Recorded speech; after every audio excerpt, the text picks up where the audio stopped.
পারে, আমার সেটা নিয়ে সন্দেহ আছে। কিন্তু বোধের ভর যে শূন্য, সেটা নিয়ে আমার বিন্দুমাত্র কোনো সন্দেহ নেই।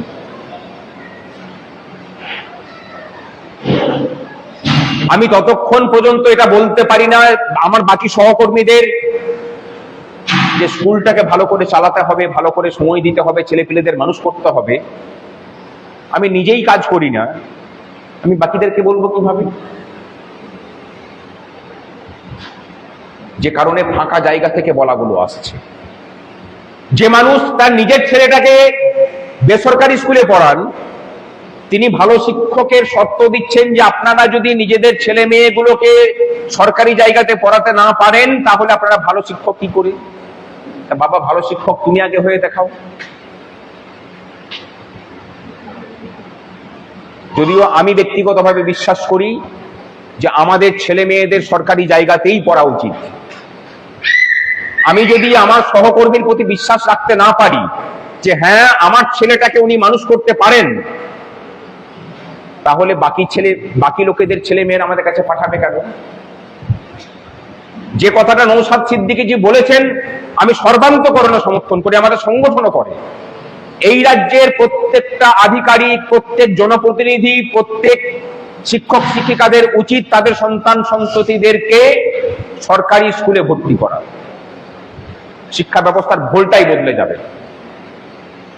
পরিকাঠামো উন্নয়ন দরকার, কিন্তু একটা বিদ্যালয়ের সব থেকে বড় পরিকাঠামো হচ্ছে তার শিক্ষক শিক্ষিকারা। এটা সব থেকে বড় পরিকাঠামো, এর থেকে বড় পরিকাঠামো কিছু নেই। যদি থাকতো তাহলে বেদের যুগে এত এত যশস্বী বোধি ব্যক্তির সংযোজন ভারতবর্ষ দেখতে পেত না। তখন পরিকাঠামো বলতে কি ছিল? গাছতলা।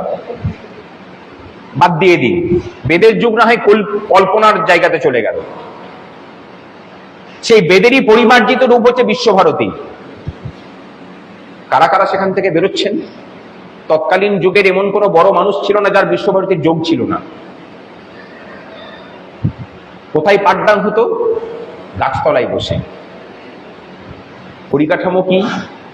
একটা ব্ল্যাকবোর্ড আর যোগ্য শিক্ষক, আর মাথার উপরে রবীন্দ্রনাথের মতো একজন অভিভাবক। শিক্ষা ব্যবস্থা বদলায়নি কিছু। জ্ঞান আদান প্রদানের যে জায়গা সেটা ওই রকমই আছে, আমাদের দৃষ্টিটা পরিবর্তন হয়েছে। আমরা বিদ্যা এবং জ্ঞানের মধ্যে যে তফাৎ আছে সেই তফাৎটাকে ভুলে গেছি। ভারতবর্ষে চিরকাল জ্ঞানের আরাধনা হয়েছে, ওই জায়গাতে আমাদেরকে ফিরে যেতে হবে। রাজীব আমাকে বসে বসে দেখাচ্ছিল কতগুলো তথ্য পরিসংখ্যান। বিভিন্ন কমিটি, এডুকেশন কমিটি, তারা বলে গেছিলেন যে বাজেটের 6% বরাদ্দ হওয়া উচিত কেন্দ্রীয় বাজেটের। না, এখনো পর্যন্ত হয়নি ভারতবর্ষে। আমরা তারপরেও বলবো যে সবাইকে পড়তে হবে, সবাইকে জ্ঞান অর্জন করতে হবে। ভারতবর্ষ নাকি বিশ্বকে পথ দেখাবে। যে দেশ তার মানব সম্পদের যত্ন নিতে পারে না, সেই দেশ এগোনোর স্বপ্ন দেখে কি করে? 2047 সালের বিকশিত ভারতের বা বিকশিত ভারতের স্বপ্নকে যদি সফল করতে হয়, এলিমেন্টারি এডুকেশনে আরো বেশি করে বরাদ্দ প্রয়োজন। যেভাবে শিক্ষা জায়গায় জায়গায় দিনের পর দিন উপেক্ষিত হচ্ছে, আমাদের লড়াইটা কিন্তু কঠিন হচ্ছে সাথী। আর এই লড়াইটাকে যদি আমরা ঠিকভাবে লড়তে না পারি, মিলিয়ে রাখুন, সরকারি শিক্ষা ব্যবস্থার অন্তর্জলি যাত্রা খুব তাড়াতাড়ি বেজে উঠবে। অনেকে টেট নিয়ে অত্যন্ত শঙ্কিত। আরে ছাঁটাই না হলে পরে বেসরকারি জায়গায় যাবে কিভাবে? যতক্ষণ পর্যন্ত না প্রমাণ হচ্ছে যে আপনি অযোগ্য, এখনো বা যেটুকু বেঁচে বসতে আছে সেখানে এই শিক্ষকদেরকে দেখেই আছে। সেখানে আপনাকে অযোগ্য প্রমাণ করতে পারলে এক ধাক্কায় সরকারি শিক্ষা ব্যবস্থার গায়ে যে কালিটাকে ছেটানো যাবে সেটা অন্য কিছু দিয়ে সম্ভব? তাই যদি হবে, তাহলে যে বিচারপতি রায় দিচ্ছেন তিনিও তো একজন অযোগ্য মানুষের কাছ থেকেই শিক্ষা লাভ করেছেন। তিনি সরকারিতে পড়েছেন না বেসরকারিতে পড়েছেন আমি জানি না, বাস্তবিকই জানি না, কিন্তু তার শিক্ষকও তো টেট পাস ছিলেন না। টেট একটা কোয়ালিফিকেশন।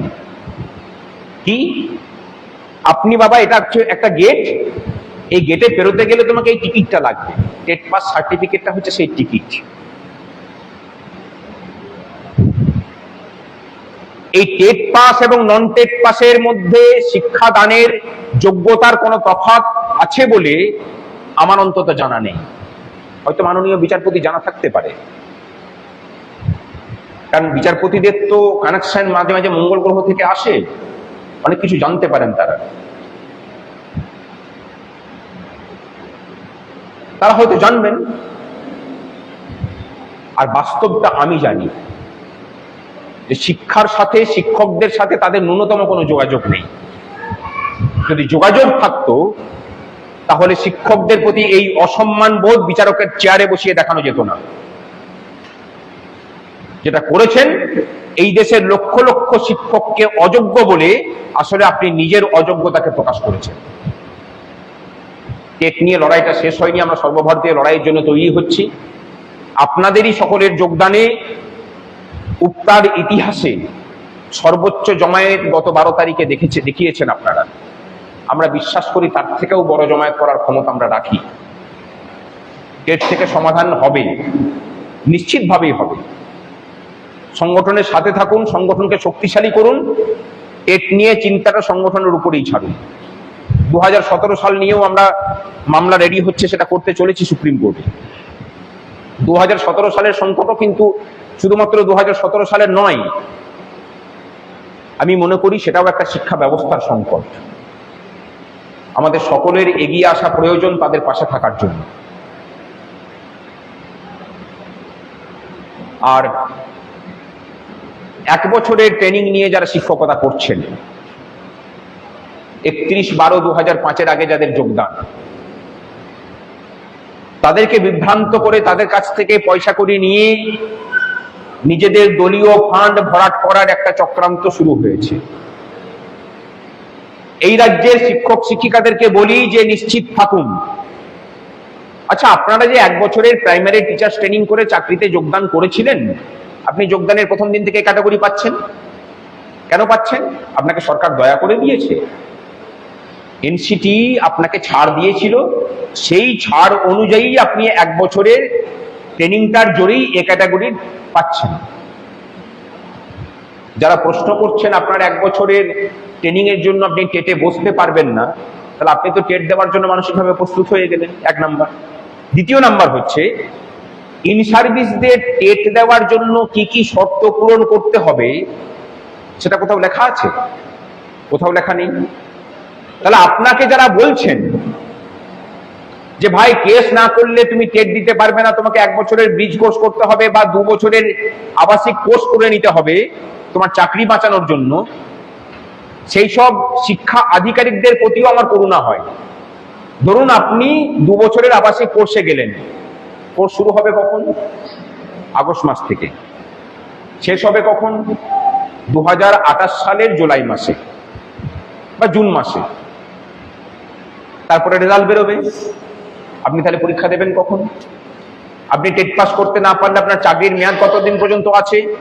31 আগস্ট 2028 সাল পর্যন্ত। তাহলে আপনি 2 বছরের ট্রেনিং নিয়ে পড়ে আপনি কিভাবে টেট পাস করবেন?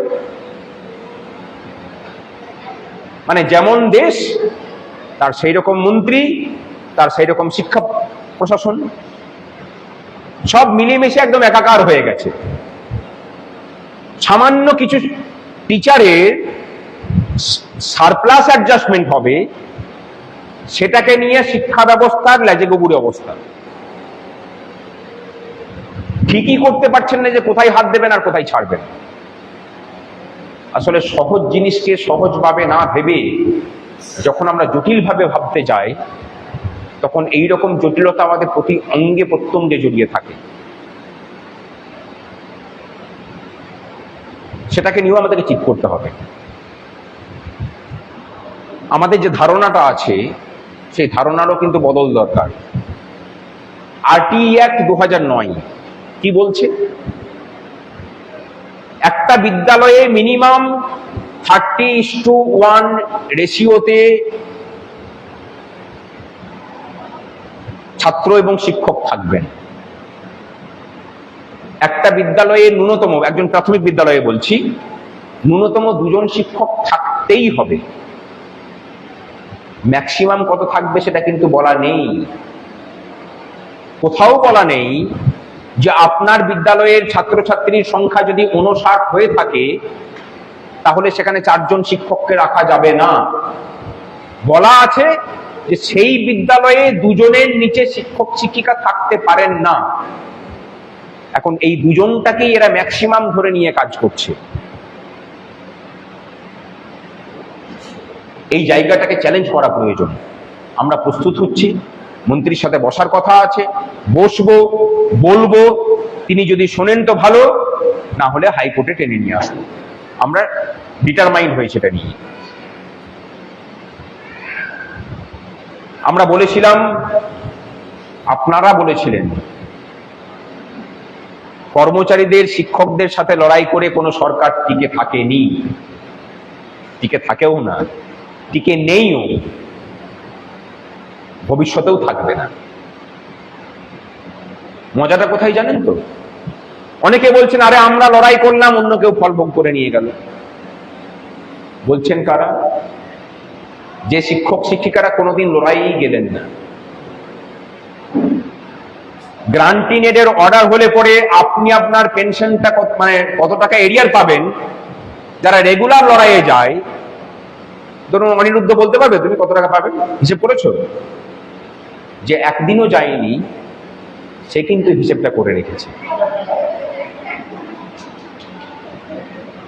তাহলে সে আবার বলছে যে আমরা এত লড়াই করলাম আর সরকারি কর্মচারীরা মেনে নিয়ে চলে গেল।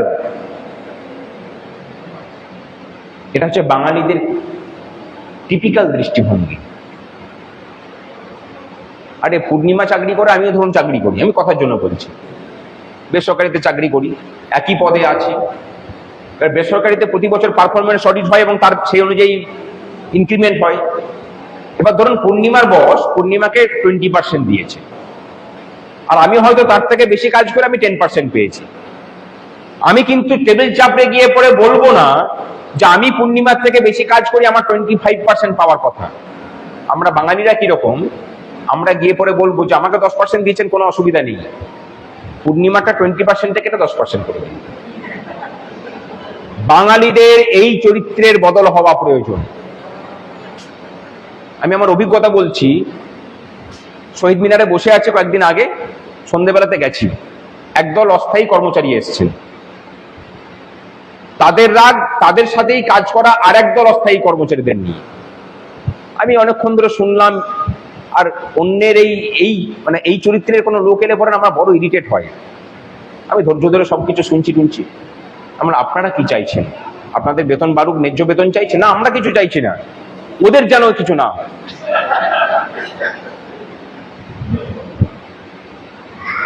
যে শিক্ষক শিক্ষিকারা বলছেন যে গ্রান্টিনেড না পেয়ে সরকারি কর্মচারীদের স্বার্থ রক্ষা হলো, আমাদের হলো না, তারা বোঝ। ওরা পেয়েছে মানে আপনিও পাবেন।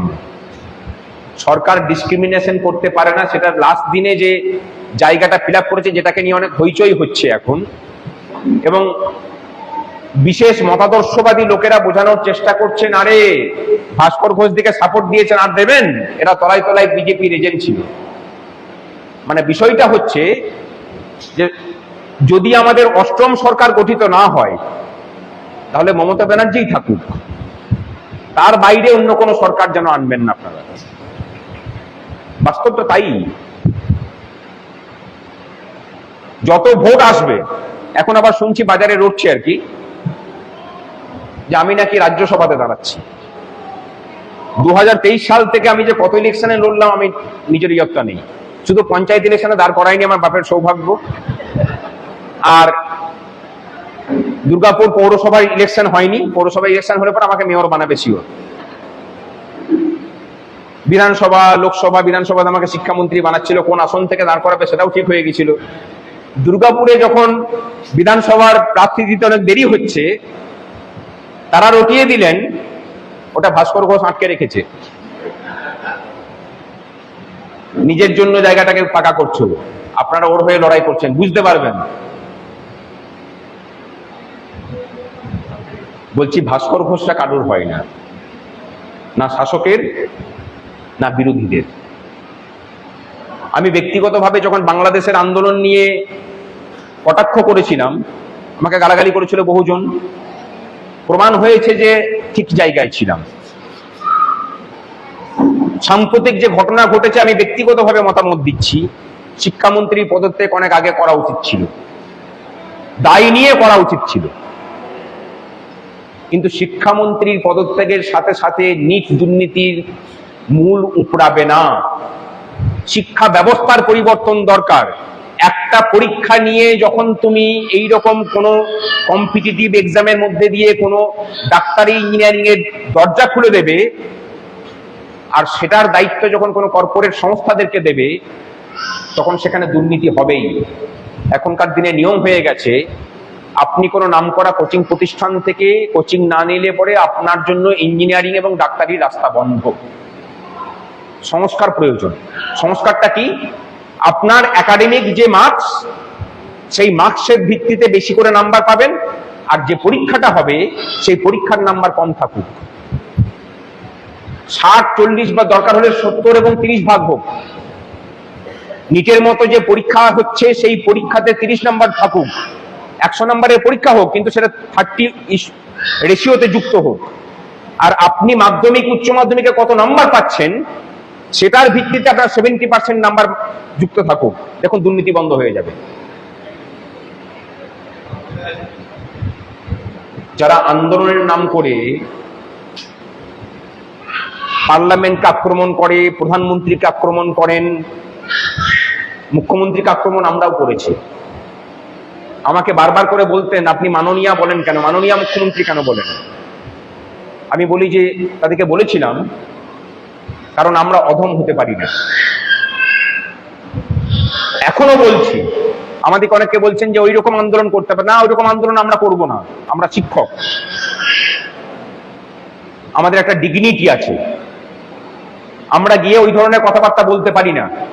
আমরা যে আক্রমণ করব, সেই আক্রমণকারীকে এমন ভাবে আঘাত করবে যে তাকে ভাবতে হবে, যেভাবে এখন কালীঘাটে বসে বসে ভাবছেন। আন্দোলনের এই ভাষা এবং এই রীতিকে আমরা ব্যক্তিগতভাবে আমি সমর্থন করি না। সংগঠন কি করবে সেটা সংগঠনের বিষয়। ভারতবর্ষের এবং বাংলার অনেক কিছু বদল দরকার। চিন্তা ভাবনাতে, চেতনাতে আমাদের অনেক কিছু বদল আনা প্রয়োজন। অনেকটা বলে ফেললাম, এটুকুও বলে যাই, গ্রান্টিং এড বঞ্চিত হবে না, তারাও তাদের অধিকারটুকু পাবেন। ভরসা আছে যতটা না রাজ্য সরকারের প্রতি, তার থেকে বেশি হচ্ছে আমাদের নিজেদের প্রতি। আমরা জানি যে ওটাকে আদায় করে নেওয়ার ক্ষমতাও আমাদের আছে, আইনগতভাবে এবং রাস্তার লড়াই দিয়ে। সুতরাং সবটাই আমরা পাবো, নিশ্চিত থাকুন। আর এটাও বলে গেলাম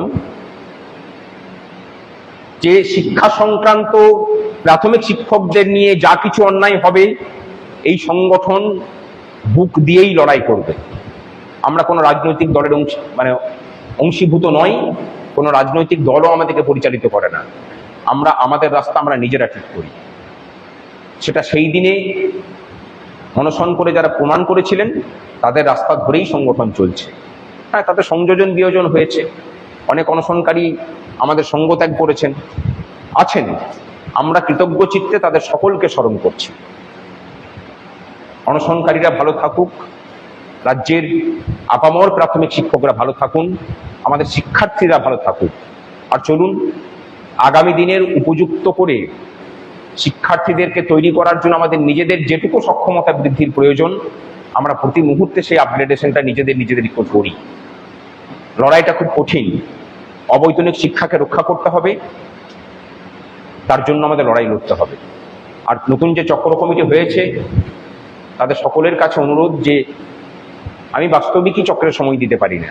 আমি আজকে আবার ক্ষমা চেয়ে নিচ্ছি আমার বিলম্বে এখানে আগমনের জন্য। সকাল থেকে আমার এখানে এসে পরে থাকা উচিত ছিল,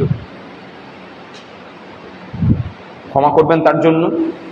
আর আমাদের চক্র সবসময় একটা মর্যাদা রক্ষা করে চলেছে, সেই মর্যাদার জায়গাতে ভবিষ্যতেও থাকবে বলে মনে করি। ভালো থাকবেন সকলে। যা বলেছি সবটাই আপনাদের শেখানো কথা, যা বলতে পারিনি জানবেন যে আমার অহংবশত আমি ভুলে গেছি। ভালো থাকুন। আর আবার যে লড়াই প্রাথমিক শিক্ষকরা শিখিয়েছিল, সেই লড়াইটাই আজকে ভারতবর্ষ কেন পশ্চিমবঙ্গের বুকে সমস্ত স্তরের মানুষের কাছে একটা অনুপ্রেরণার নাম হয়ে গেছে। হয়তো আমাদের বৃহত্তর রূপ সংগ্রামী যৌথ মঞ্চ, যেটাকেও প্রায় আপনারাই বহন করে নিয়ে চলেছেন। ভালো থাকবেন সকলে। ইউপিডব্লিউ জিন্দাবাদ, ইউপিডব্লিউ জিন্দাবাদ। শিক্ষা এবং শিক্ষার্থীদের স্বার্থে উক্তা লড়ছে, লড়বে। শিক্ষা এবং শিক্ষার্থীদের স্বার্থে উক্তা লড়ছে, লড়বে। নোশনালের দাবিতে আমাদের সংগ্রাম চলছে, চলবে। নোশনালের দাবিতে আমাদের সংগ্রাম চলছে, চলবে। ভালো থাকবেন সকলে। আজকে আমি